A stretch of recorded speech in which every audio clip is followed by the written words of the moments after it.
Hi, ನಾನು Sandeep from tech in Kannada. ನಮ್ಮ ದೇಶದಲ್ಲಿ ನಾವು ಮಿಡಲ್ ಕ್ಲಾಸ್ ಜನಗಳು ಜೀವನ ಪೂರ್ತಿ ಅರ್ಕೊಂಡು ದುಡಿದ್ರೂ ಕೂಡ ಮಿಡಲ್ ಕ್ಲಾಸ್ ಆಗೇ ಉಳ್ಕೋತಾ ಇದ್ದೀವಿ. ಶ್ರೀಮಂತರು ಅವ್ರ ಪಾಡಿಗೆ ಅವರು ಇನ್ನೂ ದುಡ್ಡು ಮಾಡ್ಕೊಂಡು ಇನ್ನೂ ದೊಡ್ಡ ಶ್ರೀಮಂತರಾಗ್ತಾ ಇದ್ದಾರೆ. ಇದರಲ್ಲಿ ಶ್ರೀಮಂತರದೇನು ತಪ್ಪಿಲ್ಲ, ಆಯಿತಾ? ಅವ್ರೇನು ಬಂದ್ಬಿಟ್ಟು ನಮ್ಮ ಮಿಡಲ್ ಕ್ಲಾಸ್ ಜನರದು ದುಡ್ಡು ಕಿತ್ಕೊಂಡ ಹೋಗ್ತಾವ್ರೆ? ಇಲ್ಲ. ಪ್ರಾಬ್ಲಮ್ ಏನಪ್ಪ ಅಂದರೆ, ನಾವು ಮಿಡಲ್ ಕ್ಲಾಸಿಂದ ಹೊರಗೆ ಬರಬೇಕು ಅಂದರೆ ನಮ್ಮ ಮಿಡಲ್ ಕ್ಲಾಸ್ ಮೆಂಟಾಲಿಟಿಯಿಂದ ನಾವು ಫಸ್ಟ್ ಹೊರಗೆ ಬರಬೇಕು. ನಾನಿವತ್ತು ಈ ವಿಡಿಯೋದಲ್ಲಿ ನಾವು ಮಿಡಲ್ ಕ್ಲಾಸಿಂದ ಯಾವ ರೀತಿ ಅಪ್ಪರ್ ಮಿಡಲ್ ಕ್ಲಾಸು ಆಮೇಲೆ ಶ್ರೀಮಂತರಾಗೋದು ಹೆಂಗೆ, ನಾವು ಮಾಡ್ತಿರುವಂಥ ಮಿಸ್ಟೇಕ್ಗಳೇನು ಕಂಪ್ಲೀಟ್ ಮಾಹಿತಿನ ತಿಳಿಸ್ಕೊಡ್ತೀನಿ. ನಂಗೆ ಗೊತ್ತು ನಿಮ್ಮಲ್ಲಿ ತುಂಬ ಜನ ಈ ವಿಡಿಯೋ ನೋಡಿದ್ಮೇಲೂ ಸಹ ನಿಮ್ಮ ಈ ಮಿಡಲ್ ಕ್ಲಾಸ್ ಮೆಂಟಾಲಿಟಿಯಿಂದ ಹೊರಗೆ ಬರಲ್ಲ ಅಂತ. ಏನಕ್ಕೆ ಅಂದರೆ ನಮ್ಮ ರಕ್ತದಲ್ಲೇ ಹರಿತಾ ಇದೆ ಈ middle class mentality. But still ಕೆಲವು ಜನ ಚೇಂಜ್ ಆದರೆ ನನಗೆ ಖುಷಿ. ಬನ್ನಿ ಶುರು ಮಾಡೋಣ. ನಾವು ಮಾಡುವಂಥ ಮೊದಲನೇ ಮಿಸ್ಟೇಕ್ ಪ್ರತಿ ವಿಡಿಯೋದಲ್ಲೂ ಕೂಡ ಹೇಳ್ತೀನಿ ನಾನು, ರಿಯಲ್ ಎಸ್ಟೇಟ್. ನಾವು ಮಿಡಲ್ ಕ್ಲಾಸ್ ಜನಗಳು ಈ ಮಿಡಲ್ ಕ್ಲಾಸಾಗಿ ಉಳ್ಕೊಳ್ಳೋದಕ್ಕೆ ಅತಿ ದೊಡ್ಡ ಕಾರಣ ಈ ರಿಯಲ್ ಎಸ್ಟೇಟ್. ಎಲ್ಲರ ಮನಸ್ಸಲ್ಲೂ ಕೂಡ ನಮ್ಮದು ಒಂದು ಮನೆ ಆಗಬೇಕು, ನಮ್ಮದು ಒಂದು ಜಾಗ ಬೇಕು, ನಮ್ಮದು ಒಂದು ಜಮೀನು ಬೇಕು, ಸೈಟ್ ಬೇಕು, ಮನೆ ಬೇಕು, ಅಪಾರ್ಟ್ಮೆಂಟ್ ಬೇಕು, ಮೈಂಡಲ್ಲಿ ಇದೇ ಇರುತ್ತೆ, ಆಯಿತಾ? ಪಕ್ಕದ ಮನೆಯವ್ರ ಮನೆ ತಗೊಂಡ್ರ ನೀನು ಒಂದು ಮನೆ ತಗೋಬೇಕು, ಪಕ್ಕದ ಮನೆ ಜಾಗ ತಗೊಂಡ್ರೆ ನೀನು ತಗೋಬೇಕು, ರಿಲೇಟಿವ್ ಏನೋ ತೊಗೊಂಡ್ರೆ ನೀವು ತಗೋಬೇಕು. ಈ ಮೆಂಟಾಲಿಟಿಯಿಂದ ಫಸ್ಟು ಹೊರಗೆ ಬರಬೇಕಾಯ್ತಾ? ಹೌದು, ಕೆಲವೊಂದು ಕಡೆ ರಿಯಲ್ ಎಸ್ಟೇಟ್ ಇನ್ವೆಸ್ಟ್ಮೆಂಟ್ ಮಾಡುವಂಥದ್ದು ಒಳ್ಳೆಯದೇ. ಆದರೆ ನಮ್ಮ ದೇಶದಲ್ಲಿರುವಂಥ 99% ರಿಯಲ್ ಎಸ್ಟೇಟ್ ಎಲ್ಲ ಒಂದು ರೀತಿ ಡೆಡ್ ಇನ್ವೆಸ್ಟ್ಮೆಂಟು. ನಾವು ಮಿಡಲ್ ಕ್ಲಾಸ್ ಜನಗಳು ಹೆಂಗೆ ಗೊತ್ತಾ, ಜೀವನ ಪೂರ್ತಿ ದುಡಿತೀವಿ, ಆಯಿತಾ? 30-40 ವರ್ಷ ದುಡಿತೀವಿ. ಆಮೇಲೆ ಕೂಡಿಟ್ಟಂಥ ಎಲ್ಲ ದುಡ್ಡನ್ನು ತಗೊಂಡೋಗಿ ಎಲ್ಲೋ ಒಂದು ಕಡೆ ರಿಯಲ್ ಎಸ್ಟೇಟ್ ಡೆಡ್ ಇನ್ವೆಸ್ಟ್ಮೆಂಟ್ ಆಗ್ತೀವಿ, ಆಯಿತಾ? ಸ್ವಂತ ಮನೆ ಬೇಕು ಅಂತೀವಿ, ಲೋನ್ ಮಾಡ್ಕೊತೀವಿ, ಜೀವನ ಪೂರ್ತಿ ಲೋನ್ ಕಟ್ಟೋದೇ ಆಗುತ್ತೆ. ಹೌದು, ನಿಮ್ಮಲ್ಲಿ ಕೆಲವು ಜನ ಅಂತೀರ ಈಗ, ಹಂಗಾದ್ರೆ ನಾವು ಮಿಡಲ್ ಕ್ಲಾಸ್ ಜನಗಳು ಸ್ವಂತ ಮನೆಗೆ ಹೋಗ್ಬಾರ್ದಾ, ಜೀವನ ಪೂರ್ತಿ ಹಿಂಗೆ ಬಾಡಿಗೆ ಮೇಲೆ ಇರಬೇಕಾ, ಇರೋದೊಂದು ಜೀವನ, ಹಿಂಗೆ ಅಂತೀರ. ನಂಗೆ ಗೊತ್ತು. ಹೌದು, ನನ್ನ ಪ್ರಕಾರ, ನನ್ನ ಒಪಿನಿಯನ್ ಅಪ್ಪ, ಆಯಿತಾ? ನೀವು ಹಂಗೆ ಅಂದ್ಕೊಂಡು ಯೋಚನೆ ಮಾಡ್ತಾ ಇದ್ದೀರಾ ಅಂದರೆ ನಿಮ್ಮ ಇಷ್ಟ, ತಗೊಳ್ಳಿ, ಆಯಿತಾ? ನಂಗೆ ಅನ್ನಿಸ್ತಂಗೆ EMI ಕಟ್ಕೊಂಡು ಸ್ವಂತ ಮನೇಲಿ ಆ ಒಂದು ಲೋನ್ ಕಟ್ಕೊಂಡು ಆ ತಲೆನೋವು ಇರೋದಕ್ಕಿಂತ ಆರಾಮಾಗಿ ಯಾವುದೇ ಲೋನ್ ಇಲ್ಲದೆ ರಾಜನ ಥರ ಬಾಡಿಗೆ ಮನೇಲಿದ್ದರೆ ಎಷ್ಟೋ ಬೆಸ್ಟ್ ಅಂತ ನನಗೆ ಅನ್ಸುತ್ತೆ. ನನ್ನ ಒಪಿನಿಯನ್ ಅಪ್ಪ, ಬೇರೆಯವ್ರಿಗೆ ಚೇಂಜ್ ಆಗ್ಬೋದು, ಆಯಿತಾ? ಸೊ 20 ವರ್ಷ, 25 ವರ್ಷ, 30 ವರ್ಷ EMI ಕಟ್ಕೊಂಡು ನಾವು ಜೀವನ ಪೂರ್ತಿ ಮನೆಗೋಸ್ಕರನೇ ಎಲ್ಲ ದುಡ್ಡನ್ನು ನಾವು ಹಾಕ್ಬಿಟ್ರೆ ಉಳಿದಿದ್ದಂಗೆ ಜೀವನದಲ್ಲಿ ಅನುಭವಿಸೋದಕ್ಕೆ ತುಂಬ ವಿಷಯಗಳಿದೆ ಅಲ್ವಾ? ಬಟ್ ನಂಗೆ ಗೊತ್ತು ನಿಮ್ಮಲ್ಲಿ ತುಂಬ ಜನಕ್ಕೆ ಮನೆ ಸಿಕ್ಬಿಟ್ರೆ, ಮನೆ ಒಂದು ಇದ್ಬಿಟ್ರೆ ಎಲ್ಲ ಇದ್ದಂಗೆ ಅಂತ ಅನ್ಕೋತೀರಾ ಅಂತ. ಅಂಥವ್ರಿಗೆ ನಾನೇನು ಮಾಡೋದಕ್ಕಾಗಲ್ಲ. ಸೊ ಫಸ್ಟು ಈ ಲೋನ್ ಟ್ರ್ಯಾಪು, ಮನೆ ರಿಯಲ್ ಎಸ್ಟೇಟಿಗೆ ಇನ್ವೆಸ್ಟ್ ಮಾಡಿ ಫುಲ್ ಲಾಕ್ ಆಗೋದನ್ನು ಸ್ವಲ್ಪ ಕಡಿಮೆ ಮಾಡಿ, ಆಯಿತಾ? ಮೇಜರ್ ಪ್ರಾಬ್ಲಮ್ ಆಗ್ತಿರೋದು ಇಲ್ಲಿ. ಒಂದು ಹೆಂಗೆ ಗೊತ್ತಾ, ನಾವು ಮಾಡೋದು ಹೆಂಗೆ ಗೊತ್ತಾ, ಫುಲ್ ಕೂಡಿಡ್ತೀವಿ, ಆಯಿತಾ? ಫುಲ್ಲು 10 ಲಕ್ಷ, 20 ಲಕ್ಷ, 30 ಲಕ್ಷ, 40 ಲಕ್ಷ, 50 ಲಕ್ಷ, 1 ಕೋಟಿನೇ ಕೂಡಿಡ್ತೀರಾ. ಆಮೇಲೆ ಎಲ್ಲೋ ಒಂದು ಕಡೆ ಡೆಡ್ ಇನ್ವೆಸ್ಟ್ಮೆಂಟನ್ನು ಮಾಡ್ತೀರಾ. ಆಮೇಲೆ ಮೊದಲಿಂದ ಒಂದೊಂದು ರೂಪಾಯಿನೇ ಕೂಡ ಹಾಕೋದು ಕಷ್ಟ ಆಗುತ್ತೆ. ಇದೇ ಕಾರಣಕ್ಕೆ ಮೆಜಾರಿಟಿ ಜನ ನಮ್ಮ ದೇಶದಲ್ಲಿ ಮಿಡಲ್ ಕ್ಲಾಸ್ ಆಗಿ ಉಳ್ಕೋತೀರಾ. ನೆಕ್ಸ್ಟು, ಕಾರನ್ನು EMIಯಲ್ಲಿ ತೊಗೊಳ್ಳುವಂಥದ್ದು. ಕಾರ್ ತೊಗೊಳ್ಳಿ, ಆಯಿತಾ? ನಿಮ್ಮ ಕೆಪಾಸಿಟಿಗೆ ತಕ್ಕಂಗೆ ಕಾರ್ ತೊಗೊಂಡ್ರೆ ತುಂಬ ಒಳ್ಳೆಯದು. ನೋಡಿ, ನಾನು ಹೇಳ್ತೀನಿ, ಫಸ್ಟ್ ಆಫ್ ಆಲ್ EMIಯಲ್ಲಿ ಕಾರ್ ತೊಗೊಳ್ಳಿ, ಒಳ್ಳೆಯದೇ, ಆಯಿತಾ? ದುಡ್ಡಿದ್ದು EMIಯಲ್ಲಿ ಕಾರ್ ತೊಗೊಂಡ್ರೆ ಒಳ್ಳೇದು. ನಿಮ್ಮ ಹತ್ರ ಆಲ್ರೆಡಿ ಕೆಪಾಸಿಟಿ ಇದೆ ಕಾರ್ ತಗೊಳ್ಳೋದಕ್ಕೆ, ಫುಲ್ ಕ್ಯಾಶ್ ಕೊಟ್ಟು ತಗೊಳ್ಳೋಕ್ಕೆ ಕೆಪಾಸಿಟಿ ಇದೆ, ಹಂಗಿದ್ರೆ ಮಾತ್ರ EMI ಮಾಡಿಸಿ. ಕೈಯಲ್ಲೇ ದುಡ್ಡಿಲ್ಲ ಅಂತಂದರೆ ಯಾವುದೇ ಕಾರಣಕ್ಕೂ EMI ಮಾಡ್ಸೋಕ್ಕೆ ಹೋಗ್ಬೇಡಿ, ಆಯಿತಾ? ನಿಮ್ಮ ಕೆಪಾಸಿಟಿಗೆ ತಕ್ಕಂಗೆ ಫುಲ್ ಕ್ಯಾಶ್ ಕೊಟ್ಟು ಕಾರ್ನ ತೊಗೊಂಡ್ರೆ ನಿಮಗೆ ಮ್ಯಾಟ್ರ್ ಆಗಬಾರ್ದು, ಆಗ ಕಾರ್ನ ತಗೋಬೇಕು, ಆಯಿತಾ? ಫುಲ್ ಕ್ಯಾಶ್ ಕೊಟ್ಟು ತಗೊಂಡು ಬೆಳಗರು ಏನು ಆಯ್ತಾ ಅನ್ನೋ ಥರ ಇರಬೇಕು. ಏನಕ್ಕೆ ಅಂದರೆ ಕಾರ್ಗಳೆಲ್ಲ ಡಿಪ್ರಿಸಿಯೇಟಿಂಗ್ ಅಸೆಟ್ಟು, ವರ್ಷ ವರ್ಷ ಅದರ ವ್ಯಾಲ್ಯೂ ಕಡಿಮೆ ಆಗ್ತಾ ಬರುತ್ತೆ, ಬೆಲೆ ಕಡಿಮೆ ಆಗ್ತಾ ಬರುತ್ತೆ, ಆಯಿತಾ? ಅಟ್ಲೀಸ್ಟು ಜಮೀನು ಸೈಟ್ ಎಲ್ಲ ಆದರೆ ನೀವು ಇನ್ವೆಸ್ಟ್ ಮಾಡಿದ್ರೆ ದುಡ್ಡು ಅಷ್ಟೇ ಇರುತ್ತೆ. ಬಟ್ ಈ ಕಾರ್ಗಳೆಲ್ಲ, ಈ ಮೂವಬಲ್ ಅಸೆಟ್ಟೆಲ್ಲ ವ್ಯಾಲ್ಯೂ ಹಂಗೇನೆ ಕಡಿಮೆ ಆಗ್ತಾ ಬರುತ್ತೆ. ಲೋನಲ್ಲಿ ಯಾವುದೇ ಕಾರಣ ತಗೊಳಕ್ಕೋಗ್ಬಿಡಿ. ಬೇಕಾ, ನಿಮ್ಗೆ ಬೇಕೇ ಬೇಕಾ, ಸೆಕೆಂಡ್ ಹ್ಯಾಂಡ್ ತೊಗೊಳ್ಳಿ, ಆಯಿತಾ? ನಿಮ್ಮ ಕೆಪಾಸಿಟಿಗೆ ತಕ್ಕಂಗೆ ಕಾರ್ನ ತಗೊಂಡ್ರೆ ಒಳ್ಳೆಯದು. ನಿಮಗೆ ತಿಂಗಳಿಗೆ 1 ಲಕ್ಷ, 1.5 ಲಕ್ಷ ಸಂಬಳ ಬರ್ತಾ ಇದೆಯಾ, ಹಂಗಾದರೆ ಒಂದು 7-8 ಲಕ್ಷದ ಕಾರ್ ತೊಗೊಳ್ಳಿ, ಆಯಿತಾ? ನಿಮಗೆ ಕೆಪಾಸಿಟಿ ಇದೆ. ಒಂದು 6-7 ತಿಂಗಳಲ್ಲಿ EMI ನಿಮ್ಮ ಫುಲ್ ಸ್ಯಾಲ್ರಿ ಅಲ್ಲಿಗೆ ಹೋದರೆ ಒಂದು 6-7 ತಿಂಗಳಲ್ಲಿ ಹೋಗ್ಬಿಡುತ್ತೆ. ಸೊ ನಿಮ್ಮ ಕೆಪಾಸಿಟಿಗೆ ತಕ್ಕ ರೀತಿಯಲ್ಲಿ ಈ ಕಾರನ್ನು ತೊಗೊಂಡ್ರೆ ತುಂಬ ಒಳ್ಳೆಯದು. ನಾನು ಪ್ರಿಫರ್ಬಲಿ ನಿಮಗೆ ಸಜೆಸ್ಟ್ ಮಾಡೋದಾದರೆ, ನೀವು ಬಿಸ್ನೆಸ್ ಪರ್ಪಸ್ಸಿಗೆ ಕಾರ್ ತೊಗೋತಾ ಇಲ್ಲ ಅಂತ ಅಂದರೆ ಸೆಕೆಂಡ್ ಹ್ಯಾಂಡ್ ಕಾರ್ ತೊಗೊಂಡ್ರೆ ತುಂಬ ಒಳ್ಳೆಯದು. ಇದ್ರ ಬಗ್ಗೆ ಒಂದು ಸಪ್ರೇಟ್ ವಿಡಿಯೋ ಕೂಡ ಮಾಡಿದ್ದೆ. ಅಥವಾ ಬಿಸ್ನೆಸ್ಸಿಗೆ ತೊಗೋತಾ ಇದ್ದೀರಾ ಅಂತ ಅಂದರೆ ಆರಾಮಾಗಿ ನೀವು ಹೊಸ ಕಾರ್ ತೊಗೊಳ್ಳಿ. ಏನಕ್ಕೆ ಅಂದರೆ ಡಿಪ್ರಿಸಿಯೇಷನ್ನ ನೀವು ಆರಾಮಾಗಿ ಒಂದು ಬಿಸ್ನೆಸ್ಸಲ್ಲಿ ಕ್ಲೈಮ್ ಮಾಡ್ಬೋದು ಅದರಿಂದ. ಸೊ ಸೆಕೆಂಡ್ ಹ್ಯಾಂಡ್ ಕಾರ್ ತೊಗೊಳ್ಳಿ, ನಿಮಗೆ ಸಾಮರ್ಥ್ಯ ಇದ್ದರೆ ಮಾತ್ರ ತೊಗೊಳ್ಳಿ. ನೆಕ್ಸ್ಟು ಎಕ್ಸ್ಪೆನ್ಸಿವ್ ಗ್ಯಾಜೆಟನ್ನು ಪರ್ಚೇಸ್ ಮಾಡುವಂಥದ್ದು ಮೆಜಾರಿಟಿ ಜನ ಮಾಡುವಂಥ ಮಿಸ್ಟೇಕೇ ಅದು, ಆಯಿತಾ. ಫಸ್ಟ್ ಆಫ್ ಆಲ್ ನೋಡಿ, ಐಫೋನೆಲ್ಲ ಅವಶ್ಯಕತೆ ಇಲ್ಲ, ಆಯಿತಾ. ನಿಮಗೆ 1.5 ಲಕ್ಷ 2 ಲಕ್ಷ ಸಂಬಳ ಬರ್ತಾ ಇದ್ದರೆ ತೊಗೊಳ್ರಪ್ಪ, 1 ಲಕ್ಷದ 2 ಲಕ್ಷದ ಐಫೋನ್ ತೊಗೊಳ್ಳಿ, ಬೇಜಾರಿಲ್ಲ. ಈ ಎಲೆಕ್ಟ್ರಾನಿಕ್ ಕಾರ್ ಎಷ್ಟೋ ಪರವಾಗಿಲ್ಲ, ಈ ಎಲೆಕ್ಟ್ರಾನಿಕ್ ವಸ್ತುಗಳು ಎಷ್ಟು ಬೇಗ ಡಿಪ್ರಿಸಿಯೇಟ್ ಆಗುತ್ತೆ ಅಂತ ಅಂದರೆ, ನೀವು ಇವತ್ತು ಫೋನ್ ತೊಗೊಂಡು ನಾಳೆ ಮಾರೋದಕ್ಕೆ ಹೋದರೆ 20,000 ಗೋವಿಂದ, ಆಯಿತಾ. ಯಾರು ಕೂಡ ಅದೇ ರೇಟಿಗೆ ಫೋನ್ ತೊಗೊಳ್ಳಲ್ಲ, ಆಯಿತಾ. ಸೊ ವರ್ಷ ಆ ಫೋನ್ನ ಬೆಲೆ ಫುಲ್ ಕಡಿಮೆ ಆಗ್ತಾ ಬರುತ್ತೆ. ಒಂದು 3-4 ವರ್ಷ ಆದ್ರಂತೂ ಆ ಫೋನ್ ಕೇಳೋರೇ ಇರೋಲ್ಲ. 3-4 ವರ್ಷಕ್ಕೆ 1-1.5 ಲಕ್ಷದ ಫೋನು ವ್ಯಾಲ್ಯೂ ಝೀರೋ ಆಗುತ್ತೆ ಅಂದರೆ ಯೋಚನೆ ಮಾಡ್ಕೊಳ್ಳಿ. ಇದು ಇನ್ನೊಂದು ರೀಸನ್ನು, ಆಯಿತಾ. ಯಾರೋ ಫೋನ್ ತೊಗೊಂಡ್ರು ಅಂದ ತಕ್ಷಣ ನೀವು ತೊಗೊಳ್ಳೋ ಅವಶ್ಯಕತೆ ಇಲ್ಲ. ಒಂದು ಬೇಸಿಕ್ ಸೆಟ್ ಫೋನ್ ತೊಗೊಳ್ರಪ್ಪ ಸಾಕು. 10-15 ಸಾವಿರ ರೂಪಾಯಿ ಫೋನ್ ತೊಗೊಳ್ಳಿ, 20 ಸಾವಿರ ರೂಪಾಯಿ ಫೋನ್ ತೊಗೊಳ್ಳಿ ಸಾಕು.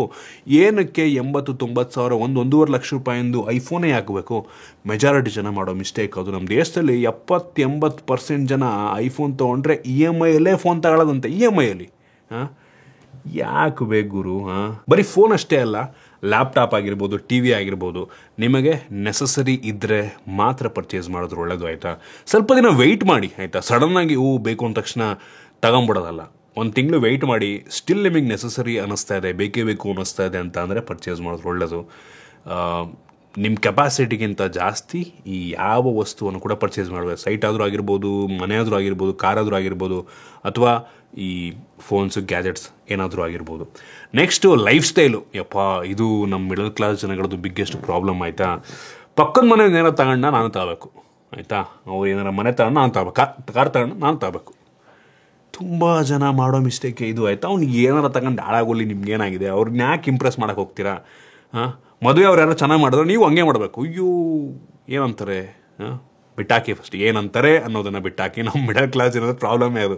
ಚೆನ್ನಾಗೇನಂತಾರೆ, ಮೂಯಿ ಅವ್ನು 100 ರೂಪಾಯಿ ಹಾಕಿದ್ರೆ 150 ರೂಪಾಯಿ ಹಾಕ್ಬೇಕು ನೀನು. ಅಯ್ಯೋ ನಮ್ಮ ಅಪ್ಪ ಅಮ್ಮ ಈಗಲೂ ಹಿಂಗೇನಪ್ಪ. ಅವ್ರು ಯಾರೋ 500 ರೂಪಾಯಿ ಹಾಕಿರ್ತಾರೆ, ಇವರು 600 ರೂಪಾಯಿ 1,000 ರೂಪಾಯಿ ಹಾಕಬೇಕು. ಯಾಕೆ ಬೇಕು? ಅವ್ರು ಎಷ್ಟು ಹಾಕ್ತಾರೆ ಅಷ್ಟು ಹಾಕಿದ್ರೆ ಮುಗಿದೋಯ್ತಪ್ಪ. ಫಸ್ಟ್ ಆಫ್ ಆಲ್ ಈ ಮುಗಿಯಲ್ಲ, ಯಾಕೆ ಬೇಕು ಇವೆಲ್ಲ ಅಂತ ನನಗನ್ನಿಸ್ತಂಗೆ. ಸೊ ಈ ಮಿಡಲ್ ಕ್ಲಾಸ್ ಮೆಂಟಾಲಿಟಿಯಿಂದ ಈ ಲೈಫ್ ಸ್ಟೈಲ್ನ, ಆಯಿತಾ, ಫುಲ್ ನೋಡಪ್ಪ, ಅವಶ್ಯಕತೆಗೆ ತಕ್ಕಷ್ಟು ಬಟ್ಟೆ, ಅವಶ್ಯಕತೆಗೆ ತಕ್ಕಷ್ಟು ಎಲ್ಲದಂತ. ನಿಮ್ಮ ಹತ್ರ ಬೇಜಾನ್ ದುಡ್ಡಿದೆಯಾ ಮ್ಯಾಟ್ರ್ ಆಗಲ್ಲ ನಿಮಗೆ. ದುಡ್ಡು ಬೇಜಾನಿದೆಯಾ ನಿಮ್ಮ ಹತ್ರ, ಕೋಟಿಗಟ್ಟಲೆ ದುಡ್ಡಿದೆಯಾ, ತಗೊಳ್ಳಿ, ಮಜಾ ಮಾಡಿ, ಏನು ಬೇಕಾದ್ರೆ ಮಾಡಿ, ಆಯಿತಾ. ನಾನು ಹೇಳ್ತಿರೋದು ಮಿಡಲ್ ಕ್ಲಾಸ್ ಜನಗಳಿಗೆ, ದುಡ್ಡಿಗೆ ಕಷ್ಟಪಡ್ತಿರುವಂಥ ಜನಗಳಿಗೆ, ಆಯಿತಾ. ಸೊ ಅದರಿಂದ ಈಗ ಕಾಮೆಂಟ್ ಮಾಡ್ತೀರಾ, ನೀನೇನು ಗುರು ಅಷ್ಟೊಂದು ಶೂ ಎಲ್ಲ ತೊಗೋತೀಯ? ಕಮಾನ್, ದುಡ್ಡಿದೆ ನಮ್ಮ ಹತ್ರ. ಗಾಡಿಗೆಲ್ಲ ಕಾಮೆಂಟ್ ನೋಡ್ರಪ್ಪ, ಆಯಿತಾ. ದುಡ್ಡಿದ್ರೆ ಹೇಳ್ತಾ, ಅದಕ್ಕೆ ಒಂದು ಟರ್ಮ್ಸ್ ಆ್ಯಂಡ್ ಕಂಡೀಷನ್ ಹೇಳ್ತಾ ಇದ್ದೀನಿ. ದುಡ್ಡಿದ್ರೆ ಬೇಜಾನ್ ದುಡ್ಡಿದ್ರೆ ತಗೊಳ್ಳಿ ಅಂತ, ಸರಿನಾ? ಹಾಗೆ. ಸೊ ಬೇರೆಯವ್ರ ಬಗ್ಗೆ ತಲೆ ಕೆಡ್ಸ್ಕೊಳಕ್ಕೆ ಹೋಗ್ಬೇಡಿ. ಎಲ್ಲಿ ತನಕ? ನಿಮ್ಮ ಹತ್ರ ದುಡ್ಡು ಬರೋ ತನಕ. ದುಡ್ಡು ಬಂತ, ಅಯ್ಯೋ ಅವ್ನು ತಗೊಂಡು ಅವ್ನ ಅಪ್ಪನ ತಗೊಳ್ಳಿ, ಆಯಿತಾ. ದುಡ್ಡಿದ್ರೆ ಸಾಲ ಮಾಡಿ ತಗೊಳಕ್ಕೆ ಹೋಗ್ಬೇಡಿ, ಆಯಿತಾ. ಕಾಂಪಿಟೇಷನ್ ಮಾಡೋದಕ್ಕೆ ಹೋಗ್ಬಿಡಿ ಈ ವಿಷಯದಲ್ಲಿ. ಪಕ್ಕದ ಮನೆಯವನು, ಪಕ್ಕ ರಿಲೇಟಿವ್ ಯಾರೋ ತೊಗೊಂಡ್ರು, ದುಡ್ಡಿದ್ರೆ, ಕೋಟಿಗಟ್ಟಲೆ ದುಡ್ಡಿದ್ರೆ ಏನು ಬೇಕಾರ ಮಾಡಿ, ಮ್ಯಾಟ್ರ್ ಆಗಲ್ಲ ನಿಮಗೆ. ದುಡ್ಡು ಮ್ಯಾಟ್ರ್ ಆಗಲ್ಲ, ಕೋಟಿಗಟ್ಟಲೆ ಇದೆ, ಕೊಳಿತಾ ಇದ್ರೆ ಮ್ಯಾಟ್ರ್ ಆಗಲ್ಲ, ಆಯಿತಾ. ಕಷ್ಟಪಟ್ಟಿರೋಂಥ ದುಡ್ಡನ್ನು, ಅಥವಾ EMI ಏನು ಲೋನ್ ತೊಗೋತೀವಲ್ವಾ, ಸೊ EMIಯಲ್ಲಿ ತೊಗೊಳ್ಳೋ ದುಡ್ಡನ್ನು ಎಲ್ಲೋ ಇನ್ವೆಸ್ಟ್ಮೆಂಟ್ ಮಾಡೋದಕ್ಕೆ ಹೋಗ್ಬೇಡಿ, ಎಲ್ಲೆಲ್ಲೋ ಹಾಕೋದಕ್ಕೆ ಹೋಗ್ಬೇಡಿ, ಕಳೆಯೋಕೆ ಹೋಗ್ಬೇಡಿ ದುಡ್ಡನ್ನು, ಅಷ್ಟೇ, ಬೇರೇನೂ ಇಲ್ಲ. ನೆಕ್ಸ್ಟು ನಮ್ಮ ಮಿಡಲ್ ಕ್ಲಾಸಲ್ಲಿ ಹೆಂಗಪ್ಪ ಅಂತಂದರೆ, ನಾವು ಬರೀ ಒಂದೇ ಒಂದು ಕೆಲಸವನ್ನು ಮಾಡ್ತೀವಿ, ಆಯಿತಾ. ಸಿಂಗಲ್ ಕೆಲಸ.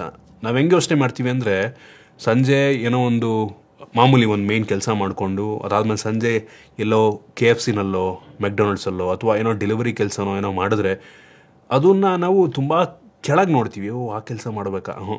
ಯಾವುದೇ ಕಾರಣಕ್ಕೂ ರೀತಿ ಯೋಚನೆ ಮಾಡೋದಕ್ಕೆ ಹೋಗಬಾರ್ದು. ಅಮೆರಿಕಾದಲ್ಲಿ ನಂಬಲ್ಲ, ಎಷ್ಟೋ ದೊಡ್ಡ ಶ್ರೀಮಂತರಾಗಿದ್ರು ಸಹ ಮಕ್ಕಳು KFC ಮೆಕ್ಡೊನಾಲ್ಡಲ್ಲಿ ಕೆಲಸ ಮಾಡ್ತಾ ಇರ್ತಾರೆ. ಅವ್ರ ದುಡ್ಡನ್ನು ಅವರೇ ದುಡಿತಾ ಇರ್ತಾರೆ, ಆಯಿತಾ. ಸೊ ಆ ರೀತಿ ಮೆಂಟಾಲಿಟಿ ನಮ್ಮ ದೇಶದಲ್ಲೂ ಕೂಡ ಬರಬೇಕು. ನೀವು ಬೆಳಗ್ಗೆಯಿಂದ ಸಂಜೆ ತನಕ ಒಂದು ಒಳ್ಳೆ ಕಡೆ ಕೆಲಸ ಮಾಡಿಕೊಂಡು ಸಂಜೆ ನಾರ್ಮಲ್ ಕೆಲಸ ಮಾಡೋದು ಏನೂ ಪ್ರಾಬ್ಲಮ್ ಇಲ್ಲ. ನಿಮಗೆ 2 ಇನ್ಕಮ್ ಬಂತು ಅಂದರೆ ನೀವು ತುಂಬ ಬೇಗ ನಿಮ್ಮ ವೆಲ್ತನ್ನು ಗ್ರೋ ಮಾಡ್ಬೋದು. ಮತ್ತು ಮಲ್ಟಿಪಲ್ ಜನಗಳು ನಿಮ್ಮ ಫ್ಯಾಮಿಲಿಯಲ್ಲಿ ದುಡಿತಾ ಇದ್ದರೆ ನಂಗನ್ನಿಸ್ತಂಗೆ ಅದರಿಂದ ನಿಮ್ಮ ವೆಲ್ತ್ ಇನ್ನೂ ಬೇಗ ಗ್ರೋ ಆಗುತ್ತೆ. ನಮ್ಮ ದೇಶದಲ್ಲಿ ಪ್ರಾಬ್ಲಮ್ ಏನು ಗೊತ್ತಾ? ಮೆಜಾರಿಟಿ ಮಹಿಳೆಯರು ನಮ್ಮ ದೇಶದಲ್ಲಿ ಕೆಲಸವನ್ನು ಮಾಡಲ್ಲ. ಸೊ ಮಹಿಳೆಯರು ಕೂಡ ಕೆಲಸಕ್ಕೆ ಯಾವ ಹೋಗ್ತಾರೆ, ಆಗ ಒಂದು ದೇಶ ತುಂಬ ಬೇಗ ಬೆಳೆಯುತ್ತೆ. ಫಾರ್ ಎಕ್ಸಾಂಪಲ್ ಚೈನಾದಲ್ಲಿ ಮಹಿಳೆಯರು ಕೂಡ ದುಡಿತಾರೆ, ಅವರು ಕೂಡ ಕೆಲಸಕ್ಕೆ ಹೋಗ್ತಾರೆ, ಆಯಿತಾ. ಅದರಿಂದ ಆ ದೇಶ ತುಂಬ ಬೇಗ ಗ್ರೋ ಆಗುತ್ತೆ. ಬಟ್ ನಮ್ಮ ದೇಶದಲ್ಲಿ ತುಂಬ ಜನ ಹೌಸ್ ವೈಫ್ ಇದ್ದಾರೆ, ಮನೆ ಕೆಲಸನ ಮಾತ್ರ ಮಾಡ್ತಾರೆ, ಹೊರಗಡೆ ಕೆಲಸ ಮಾಡಲ್ಲ. ಸೊ ಅವರು ಹೊರಗಡೆ ಬಂದು ದುಡಿಯೋಕ್ಕೆ ಶುರು ಮಾಡಿದ್ರು ಅಂದರೆ ಎಲ್ಲ ಮನೆಗಳು ಗ್ರೋ ಆಗುತ್ತೆ. ಒಂದು ಮನೆ ಗ್ರೋ ಆಯಿತು, ಒಂದು ಮನೆಗೆ ದುಡ್ಡು ಬಂತು ಅಂದರೆ, ಎಲ್ಲ ಮನೆಗೂ ದುಡ್ಡು ಬಂತು ಅಂದರೆ ಎಲ್ಲರೂ ಖರ್ಚು ಮಾಡೋಕ್ಕೆ ಶುರು ಮಾಡ್ತಾರೆ. ಎಲ್ಲರೂ ಖರ್ಚು ಮಾಡೋಕ್ಕೆ ಶುರು ಮಾಡಿದಾಗ ಒಂದು ದೇಶ ಪಟ್ ಅಂತ ಗ್ರೋ ಆಗುತ್ತೆ. ಆ ದೇಶದ GDP ಗ್ರೋ ಆಗುತ್ತೆ. ಆ ದೇಶಕ್ಕೆ ಟ್ಯಾಕ್ಸ್ ತುಂಬ ಜಾಸ್ತಿ ಬರುತ್ತೆ, ಡೆವಲಪ್ಮೆಂಟ್ ಬೇಗ ಆಗುತ್ತೆ. ಎಲ್ಲ ಕೂಡ ಇಂಟರ್ ರಿಲೇಟೆಡು, ಆಯಿತಾ. ಸೊ ಮನೇಲಿ ಮಲ್ಟಿಪಲ್ ಜನಗಳು ದುಡಿಬೇಕು, ಒಂದಕ್ಕಿಂತ ಹೆಚ್ಚು ಕೆಲಸಗಳನ್ನ ಮಾಡಬೇಕು. ಆಗಲೇ ನೋಡಿ ನಾವು ಬೆಳೆಯೋಕ್ಕಾಗೋದು, ನಮ್ಮ ದೇಶ ಕೂಡ ಬೆಳೆಯೋಕ್ಕಾಗೋದು. ಇದು ಇನ್ನೊಂದು ವಿಷಯ. ಮತ್ತಿನ್ನೊಂದು, ನಾವು ಮಾಡುವಂಥ ಬಿಗ್ಗೆಸ್ಟ್ ಮಿಸ್ಟೇಕು, ಒಂದು ಒಳ್ಳೆಯ ಹೆಲ್ತ್ ಇನ್ಶೂರೆನ್ಸು ಮತ್ತು ಲೈಫ್ ಇನ್ಶೂರೆನ್ಸ್ ಏನು ಬೇಡ, ಮೇನ್ಲಿ ಹೆಲ್ತ್ ಇನ್ಶೂರೆನ್ಸ್ ತುಂಬ ಇಂಪಾರ್ಟೆಂಟು. ಅಥವಾ ಟರ್ಮ್ ಇನ್ಶೂರೆನ್ಸ್ ಇದ್ದರೂ ಒಳ್ಳೆಯದು. ಅಂದರೆ ಡಿಪೆಂಡೆಂಟ್ಸ್ ಇದ್ದಾರೆ ಅಂತ ಅಂದರೆ, ನಿಮ್ಮನ್ನು ನಂಬಿಕೊಂಡು ಕೆಲವು ಜನ ಇದ್ದಾರೆ ಅಂತ ಅಂದರೆ, ನೀವು ಒಬ್ಬರೇ ದುಡಿತಾ ಇರ್ತೀರ ಮನೇಲಿ ಅನ್ನೋ ಟೈಮಲ್ಲಿ ನಿಮಗೆ ಟರ್ಮ್ ಇನ್ಶೂರೆನ್ಸ್ ಬೇಕಾಗುತ್ತೆ, ಆಯಿತಾ. ಅದಕ್ಕಿಂತ ಹೆಚ್ಚಾಗಿ ಒಂದು ಹೆಲ್ತ್ ಇನ್ಶೂರೆನ್ಸ್ ತುಂಬ ಇಂಪಾರ್ಟೆಂಟು, ಆಯಿತಾ. ಸಡನ್ನಾಗಿ ಏನೋ ಒಂದು ರೋಗ ಬಂತು, ಸಡನ್ನಾಗಿ ಏನೋ ಒಂದು ಆಯಿತು ಅಂತ ಅಂದರೆ, ಈ ಮಿಡಲ್ ಕ್ಲಾಸಲ್ಲಿ ಯಾರೂ ಕೂಡ ದುಡ್ಡನ್ನು ಇಟ್ಕೊಂಡು ಕೂತಿರಲ್ಲ, ಆಯಿತಾ. ಸಾಲ ಮಾಡಬೇಕಾಗತ್ತೆ. ಎಷ್ಟೋ ಸಲ ಏನೋ ದೊಡ್ಡ ಕಾಯಿಲೆ ಬಂತು ಅಂದರೆ ಮನೆಯನ್ನು ಮಾರಿ ದುಡ್ಡನ್ನು ತಂದು ಹಾಸ್ಪಿಟಲ್ಗೆ ಕಟ್ಟಬೇಕಾಗತ್ತೆ, ಆಯಿತಾ. ಇತ್ತೀಚೆಗೆ ಒಳ್ಳೆಯ ಹಾಸ್ಪಿಟಲ್ಗಳಲ್ಲಿ ಲಕ್ಷಾಂತರ ರೂಪಾಯಿ ದುಡ್ಡು ಖರ್ಚಾಗುತ್ತೆ, ಫ್ರೀಯಾಗಿ ಏನೂ ಆಗಲ್ಲ. ನಮ್ಮ ಮಿಡಲ್ ಕ್ಲಾಸ್ ಜನಗಳಂತೂ ಗೌರ್ಮೆಂಟ್ ಹಾಸ್ಪಿಟ್ಲಿಗೆ ಹೋಗೋದೇ ಇಲ್ಲ. ಅದು ಇನ್ನೊಂದು ದೊಡ್ಡ ಪ್ರಾಬ್ಲಮ್ಮು, ಆಯಿತಾ. ಸೊ ಏನಕ್ಕೆ ಅಂದರೆ, ಅಯ್ಯೋ ನಮಗೆ ಗೌರ್ಮೆಂಟ್ ಹಾಸ್ಪಿಟ್ಲಿಗೆ ಯಾರು ಹೋಗ್ತಾರೆ? ಇಲ್ಲ, ಗೌರ್ಮೆಂಟ್ ಹಾಸ್ಪಿಟ್ಲ್ ಇತ್ತೀಚೆಗೆ ಒಳ್ಳೆ ಟ್ರೀಟ್ಮೆಂಟ್ ಸಿಗ್ತಾ ಇದೆ, ಆಯಿತಾ. ಪ್ಲಸ್ ಒಳ್ಳೆ ಟ್ರೀಟ್ಮೆಂಟ್ ಬೇಕು ಅಂದರೆ ಹೆಲ್ತ್ ಇನ್ಶೂರೆನ್ಸ್ ಸ್ವಲ್ಪ ಎಕ್ಸ್ಪೆನ್ಸಿವ್ ಆಗುತ್ತೆ, ಹೌದು. ಬಟ್ ಹೆಲ್ತ್ ಇನ್ಶೂರೆನ್ಸ್ ಬೇಕೇ ಬೇಕು, ಆಯಿತಾ. ನಿಮ್ಮ ಕಂಪ್ಲೀಟ್ ವೆಲ್ತನ್ನು ಈ ಒಂದು ಹೆಲ್ತ್ ತಗೊಳ್ಳೋ ಸಾಧ್ಯತೆ ಇರುತ್ತೆ. ಹೇಳಿದ್ನಲ್ಲ, ಒಂದೇ ಒಂದು ರೋಗ ಫ್ಯಾಮಿಲಿನಲ್ಲಿ ಯಾರೊಬ್ಬರಿಗೆ ಇಬ್ಬರಿಗೆ ರೋಗ ಬಂದ್ಬಿಟ್ರೆ ನೀವು ಕೂಡ ಹಾಕಿರೋ ದುಡ್ಡೆಲ್ಲ ಅಲ್ಲಿಗೆ ಹೋಗ್ಬಿಡುತ್ತೆ. ಆಮೇಲೆ ನೀವು ರಿಕವರ್ ಮಾಡ್ಕೊಳ್ಳೋದಕ್ಕೆ ಆಗಲ್ಲ. ಸೊ ಅದರಿಂದ ಈ ಹೆಲ್ತ್ ಇನ್ಶೂರೆನ್ಸ್ ತುಂಬ ಇಂಪಾರ್ಟೆಂಟು. ಸೊ ನೋಡ್ರಪ್ಪ, ನನಗೆ ಈ 6 ಪಾಯಿಂಟ್ಗಳು ತುಂಬ ಇಂಪಾರ್ಟೆಂಟ್ ಅಂತ ಅನ್ನಿಸ್ತು. ನಾವು ಮಾಡುವಂಥ ಮಿಸ್ಟೇಕ್ಗಳಿದು. ಒಂದು ರಿಯಲ್ ಎಸ್ಟೇಟು, ಕಾರು, ಆಮೇಲೆ ಗ್ಯಾಜೆಟ್ಸ್, ಎಕ್ಸ್ಪೆನ್ಸಿವ್ ಗ್ಯಾಜೆಟ್ ತಗೊಳ್ಳೋಂಥದ್ದು, ಲೈಫ್ ಸ್ಟೈಲ್, ಅಕ್ಕಪಕ್ಕದವ್ರು ನೋಡಿಕೊಂಡು ಮದುವೆ ದೊಡ್ಡದಾಗಿ ಮಾಡೋದು, ದೊಡ್ಡದಾಗಿ ಏನೋ ಫಂಕ್ಷನ್ ಮಾಡೋದು, ಇದೊಂದು. ಆಮೇಲೆ ಜಾಬ್ ಡಿಪೆಂಡೆನ್ಸಿ, ಆಮೇಲೆ ಅಂದರೆ ಎರಡೆರಡು ಕೆಲಸ ಮಾಡೋದಾಗಿರ್ಬೋದು, ಮಹಿಳೆಯರು ಕೆಲಸ ಮಾಡೋದಾಗಿರ್ಬೋದು, ಆಮೇಲೆ ಹೆಲ್ತ್ ಇನ್ಶೂರೆನ್ಸ್. ಈ 6 ವಿಷಯಗಳಲ್ಲಿ ನೀವೇನಾದರೂ ನಿಮ್ಮನ್ನು ನೀವು ಚೇಂಜ್ ಮಾಡ್ಕೊಂಡ್ರಿ ಅಂತ ಅಂದರೆ ನೋಡಿ, ನೀವು 100% ಮಿಡಲ್ ಕ್ಲಾಸಿಂದ ಶ್ರೀಮಂತರೇ ಆಗ್ತೀರಾ, ಆಯಿತಾ. ಒಂದೊಳ್ಳೆ ಕಡೆ ಇನ್ವೆಸ್ಟ್ಮೆಂಟನ್ನು ಕೂಡ ಮಾಡಬೇಕಾಗುತ್ತೆ. So stock market, mutual fund ಅಥವಾ FDನೋ ಎಲ್ಲೋ ಒಂದು ಕಡೆ ನಿಮ್ಮ ದುಡ್ಡನ್ನು ಸುಮ್ಮನೆ ಮಲ್ಲಿಟ್ಕೋಬಾರ್ದು, ಗ್ರೋ ಮಾಡಬೇಕು, ಅದನ್ನು ಬೆಳೆಸ್ಬೇಕು ಅದನ್ನ, ಆಯಿತಾ. ಸೊ ಹಾಗೆ ಮಾಡಿದಾಗಲೇ ನೋಡಿ ನಾವು ಮಿಡಲ್ ಕ್ಲಾಸಿಂದ ಹೊರಗಡೆ ಬರೋದಕ್ಕಾಗೋದು. ಒಂದು ಲಿಮಿಟಲ್ಲಿ ಖರ್ಚು ಮಾಡಿ, ಆಯಿತಾ. ನಿಮ್ಮ ಸಾಮರ್ಥ್ಯ ಎಷ್ಟಿದೆಯೋ ಅಷ್ಟನ್ನು ನೀವು ಖರ್ಚು ಮಾಡಿದ್ರು ತುಂಬ ಒಳ್ಳೆಯದು. ಸೊ ಇದಿಷ್ಟು ನನ್ನ ಒಪಿನಿಯನ್. ನಿಮ್ಗಿದ್ರ ಬಗ್ಗೆ ಅನ್ನಿಸ್ತು ಕಾಮೆಂಟ್ ಮಾಡಿ. ಇಷ್ಟ ಆಗಿದ್ರೆ ಲೈಕ್ ಮಾಡಿ, ಶೇರ್ ಮಾಡಿ. ಇದೇ ರೀತಿ ನಮ್ಮ ಬೇರೆ ಬೇರೆ ವೀಡಿಯೋಗಳಿಗೆ ನಮ್ಮ tech in Kannada YouTube channel subscribe ಮಾಡ್ಕೊಂಡಿಲ್ಲ ಅಂದರೆ ಈಗಲೇ ಸಬ್ಸ್ಕ್ರೈಬ್ ಮಾಡ್ಕೊಳ್ಳಿ ಮತ್ತು ಬೆಲ್ ಐಕಾನ್ ಕೂಡ ಕ್ಲಿಕ್ ಮಾಡ್ಬೋದು. ಸಿಗೋಣ ಮತ್ತೆ ಮುಂದಿನ ವೀಡಿಯೋದಲ್ಲಿ.